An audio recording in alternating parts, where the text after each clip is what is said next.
Another audience question, and it's one that I wanted to ask earlier. I think at least one of you has touched on this already before, but just to be clear, because of the Bush tax cuts, there is no longer an estate tax. It will have to be reauthorized. Congressman Snyder fought efforts to repeal the estate tax, although he favored legislation to raise the exemption.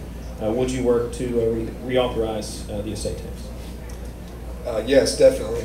I believe that a big part of why this country is great is because people can start businesses and not have to compete against the heirs of long lines of inherited wealth, like they do in some European countries especially. It's been a big part of making us the prosperous country we are. I think it's fair, especially people are talking about taxing only states over $5 million, so for a married couple you're talking about $10 million. I think that's still a very good amount to pass down to your kids.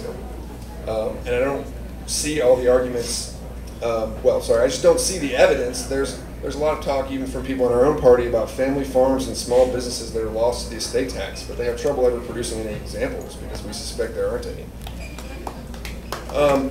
I think this is part of a broader problem though. There's been, just especially in the last 10 years, in capital gains tax cuts, in lowering the top rates on earned income, in providing all kinds of sort of accelerated depreciation deductions that have more or less gutted the corporate tax.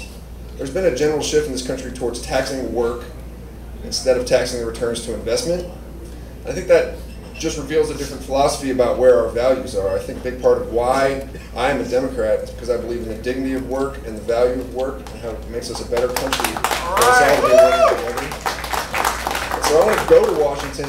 Look, I teach tax law. This is, at the end of the day, the biggest thing I care about is pushing back against that and making sure that we have more fairness back in the fundamental decisions that Washington makes about who has to pay the bill for all these things that Washington's doing. Thanks.